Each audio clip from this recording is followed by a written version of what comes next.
তোমালোকৰ আৰটো আৰম্ভ কৰাৰ আগতে তোমালোকক ঘন আৰু ঘনমূলৰ বিষয়ে অলপ ডিটেইলছত জানিব লাগিব। তাৰপিছত মই আৰটোতো তোমালোকক সলভ কৰি দি আছো। আৰটোত তোমালোকৰ আছে ঘন আৰু ঘনমূল। ইয়াতে যেটো ঘন আছে ইয়াতে ইংৰাজী যেটো টাৰ্মছ আছে ইংৰাজী টাৰ্মছটো জানিব লাগিব। ইয়াতে ঘনক ইংৰাজীত কবা তোমালোকে কিউব বুলি কোৱা হয় ঘনক।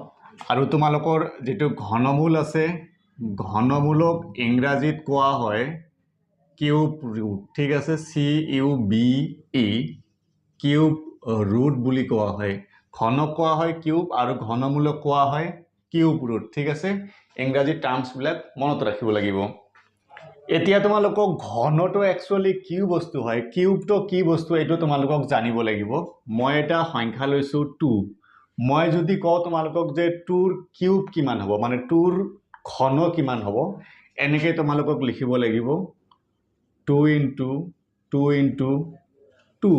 2ৰ ঘন মানে কি তেনেকৈ লিখিব লাগে, এনেকৈ লিখিব লাগে। এইটো লিখাৰ নিয়ম আছিল 2 কিউব ইকুৱেল তোমালোকৰ কি হ'ব 2 × 2 × 2। মানে ইয়াতে তোমালোকৰ কি হৈ যাব, মানে এইটো হৈ যাব তোমালোকৰ 2ৰ ঘন তোমালোকৰ যদি লিখা 2ৰ ঘন তোমালোকৰ কি হৈ যাব 2 × 2 × 2 মানে 8 হৈ যাব। 2ৰ ঘন হৈ যাব তোমালোকৰ 8। ঠিক আছে, মানে এইটো তোমালোকে যদি মই যদি তোমালোকক ডেফিনেশ্যন আকাৰে কওঁ, মানে কোনো এটা সংখ্যাক নিজৰে 3বাৰ পূৰণ কৰাৰ পিছত যেটো সংখ্যা পোৱা যায় সেইটো হৈছে তোমালোকৰ ঘন বা কিউব। বুজি পাইছা নিশ্চয়? আকৌ এবাৰ কৈছো, কোনো এটা সংখ্যাক নিজৰে 3বাৰ পূৰণ কৰাৰ পিছত যি সংখ্যা পোৱা যায় সেইটো হৈছে তোমালোকৰ ঘন। যেনেকুৱা তোমালোকৰ 2ৰ ঘন তোমালোকৰ কিমান হৈছে 8। তোমালোকে যদি 3ৰ ঘন লিখা কিমান হ'ব, 3 কিউব মানে কিমান হয়, 3ৰ ঘন মানে তোমালোকৰ 27 হৈ যাব, হয় নহয়? 3 × 3 × 3 কিমান হয় তোমালোকৰ 27। বুজি পাইছা নিশ্চয়? ইয়াতে সিধা মনত ৰাখিবা ঘন মানে যেটো সংখ্যা দিয়া থাকিব সেই সংখ্যাটো 3বাৰ পূৰণ কৰাৰ পিছত যেটো পাবা সেইটো হ'ব তোমালোকৰ ঘন। ইয়াক ঘনটোক তোমালোকৰ ঘন সংখ্যা বুলিও কয়। ঠিক আছে, ঘনৰ আন এটা নাম হৈছে তোমালোকৰ ঘন সংখ্যা। তাৰপিছত তোমালোকক এই কথাটো জানিব লাগিব, যদি কোনো এটা সংখ্যাৰ ইয়াতে কি কৈছে চোৱা, মই ইয়াতে সেন্টেন্সৰ লগত লিখি গৈছো, কৈছে যদি কোনো এটা সংখ্যাৰ, মই এটা সংখ্যা লৈছো 125।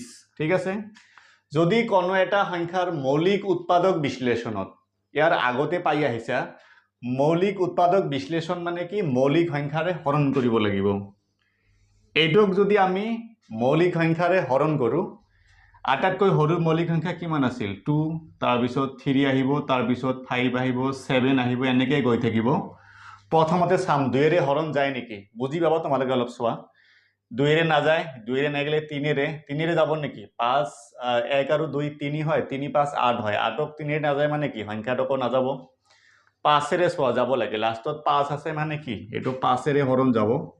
5ৰে যদি হৰণ দেব এইটো 25 বাৰ যাব। আকৌ 5ৰে হৰণ দিলে কিমান বাৰ যাব, 5 বাৰ যাব।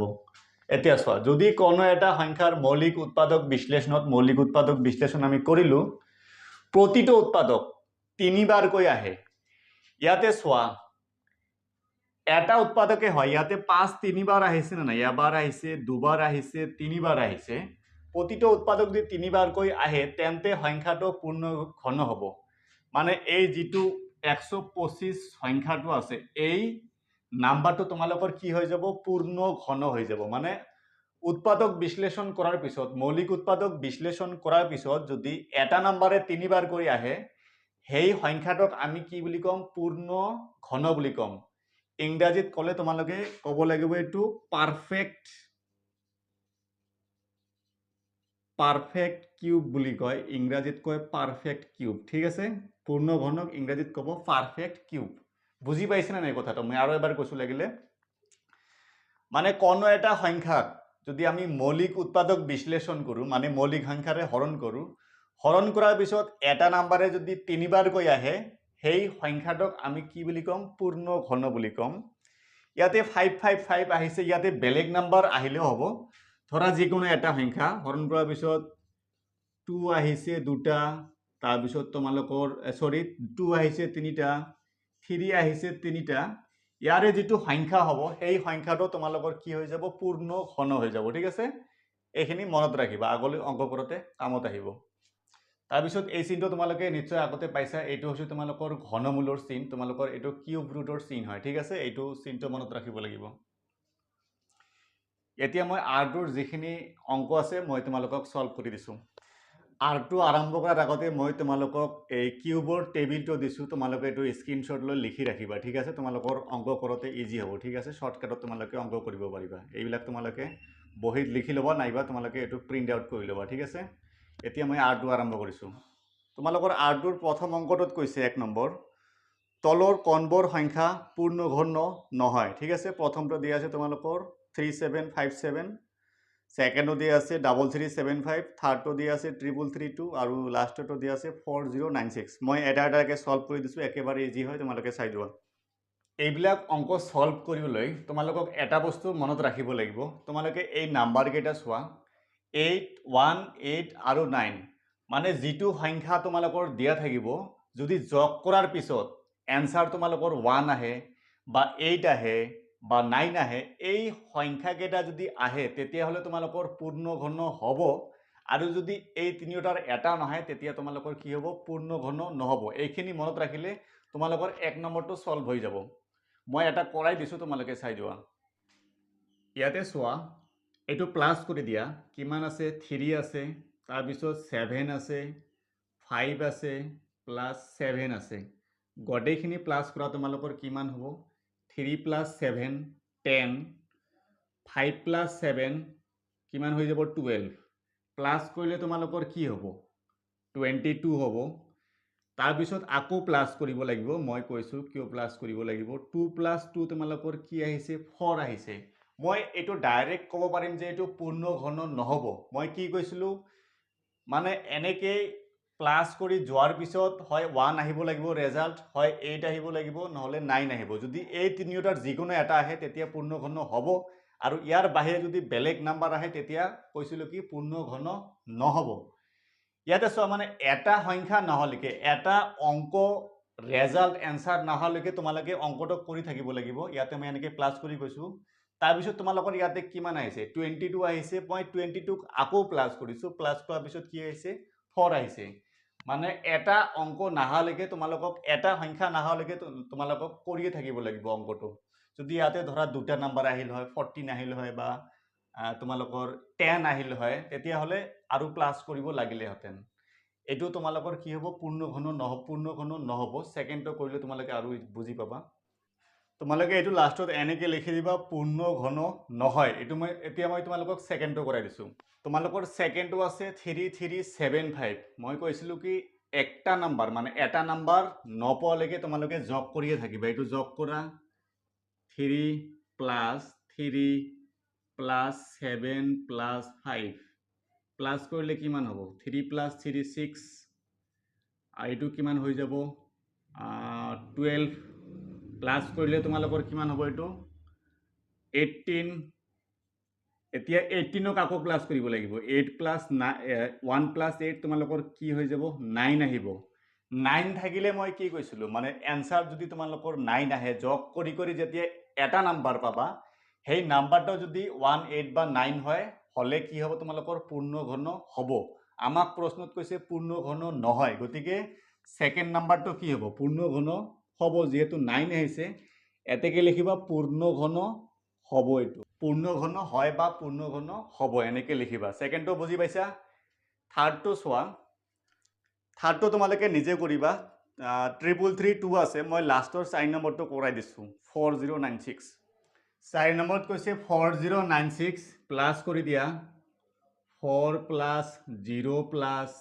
9 plus 6 কিমান হৈ যাব 4 plus 0 এটো 4 থাকি যাব 9 plus 6 কিমান হৈ যাব 15 প্লাস কৰিলে তোমালোকৰ কি হয় এটো হৈ যাব এটো 19 এতিয়া 1 এটো প্লাস কৰি দিয়া 1 plus 9 তোমালোকৰ কিমান আহিব 10 আহিব 10ক আকৌ প্লাস কৰা 1 plus 0 তোমালোকৰ কিমান আহি যাব 1 আহি যাব 1 আহিলে এটো কি হ'ব পূৰ্ণ ঘন হ'ব নে নহব এটো পূৰ্ণ ঘন হ'ব লাষ্টত এনেকৈ লিখি দিবা পূৰ্ণঘন হয়। বুজি পাইছা নিশ্চয়? বুজি নাপালে কমেণ্ট বক্সত কমেণ্ট কৰি জনাবা, ঠিক আছে? মই তোমালোকক বেলেগ মেথডত পঢ়াই দিম। এইটো তোমালোকে উঠাই লোৱা।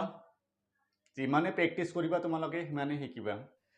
2 নম্বৰত কৈছে তলৰ সংখ্যাকেইটাৰ ঘনফল নিৰ্ণয় কৰা। মানে কিউব উলিয়াব দিছে, তোমালোকে R1ত কি পাইছিলা? স্কুৱেৰ কৰিব দিছিল, ইয়াতে তোমালোকক কি উলিয়াব দিছে? ঘনফল উলিয়াব দিছে। একেবাৰে ইজি। ঘনফল মানে তোমালোকে যিটো সংখ্যা দিয়া আছে সেই সংখ্যাটো 3 বাৰ পূৰণ কৰি যিটো ৰেজাল্ট পাবা সেইটো তোমালোকৰ এনসাৰ। মই এটা কৰাই দিছো, একেবাৰে ইজি হয়। ইয়াতে চোৱা 19ৰ কি উলিয়াব দিছে? ঘনফল মানে 19 কিউব। কিমান হৈ যাব? 19 কিউব মানে কিমান? 19 তোমালোকক 3 বাৰ পূৰণ কৰিব লাগিব। পূৰণ কৰা চোৱা কিমান হয়। তোমালোকৰ 19 যা কিমান হয়? 361 ইনটু তোমালোকৰ 19 পূৰণ কৰি যোৱা। তোমালোকৰ এইটো হৈ যাব 6859, ঠিক আছে? পূৰণটো কৰিব জানা, টেনশ্যন নাই। এইটো হৈ গ'ল তোমালোকৰ 1 নম্বৰটো। তোমালোকে 2 নম্বৰ আৰু 3 নম্বৰ নিজে কৰিবা। 2ৰ মই লাষ্টত যিটো 27 আছে সেইটো মই কৰাই দিছোঁ। 27 কিউব মানে 27ক 3 বাৰ পূৰণ কৰা। 27 যা কিমান হয়? এইটো তোমালোকৰ 729 হৈ যাব আৰু 727 ইয়াৰ লগত পূৰণ কৰা, নিজে নিজে পূৰণ কৰা কিমান হয় চোৱা। এইটো হৈ যাব তোমালোকৰ 19683 এনসাৰ। 19683 এইটো তোমালোকৰ হৈ যাব 27 টো এনসাৰ। 2 নম্বৰ কমপ্লিট হ'ল। মই এতিয়া 3 নম্বৰলৈ আগবাঢ়িছোঁ। 3 নম্বৰ চোৱা কি কৈছে। 3 নম্বৰত কৈছে তলৰ প্ৰতিটো সংখ্যাৰ ঘনৰ একক স্থানৰ অংক কি হ'ব? R1ত তোমালোকে পাইছিলা কি? মানে বৰ্গৰ এককৰ স্থানত কি থাকিব? এবাৰ কৈছে ঘনৰ একক স্থানত কি থাকিব? একে অংক। আগত তোমালোকে স্কয়াৰ কৰিছা, এবাৰ তোমালোকক কিউব কৰিব লাগিব, ঠিক আছে? 1 নম্বৰটো তোমালোকৰ কিমান আছে? 14 মানে 14 দিয়া আছে। কেনেকৈ সলভ কৰিবা? ইয়াতে চোৱা এককৰ ঘৰত কিমান আছে? 4 আছে। জাস্ট এককৰ ঘৰত যিটো আছে সেই সংখ্যাটো তোমালোকে কিউব কৰি দিয়া। কিমান হৈ যাব? 4 কিউব মানে কি তোমালোকৰ? ভাঙাই লিখিছো 4 ইনটু 4 ইনটু 4। 4 4 যা 16 ইনটু 4 কিমান হৈ যাব? এইটো 64। এককৰ ঘৰত কিমান আহিছে? 4। এনসাৰ পাইয়ে গ'লা। গতিকে তোমালোকে এনেকৈ লিখিবা, এককৰ স্থান হ'ব কি? তোমালোকক কি কৈছে? এনেকৈ লিখিবা, এককৰ স্থান কিমান হ'ব? 4। 1 নম্বৰ এনসাৰ হৈ গ'ল। একেবাৰে ইজি আছিল। 3ৰ তোমালোকে 2 নম্বৰ 3 নম্বৰ এইবিলাক সব নিজে পাৰিবা। মই লাষ্টত 4 নম্বৰটো কৰাই দিছোঁ, ঠিক আছে? 27 আকৌ 3ৰ 4 নম্বৰটো আছে তোমালোকৰ 27। এইটো কি কৰিব লাগে? ইয়াৰে যিটো নাম্বাৰ দিয়া আছে এইটো কিউব কৰি দিয়া।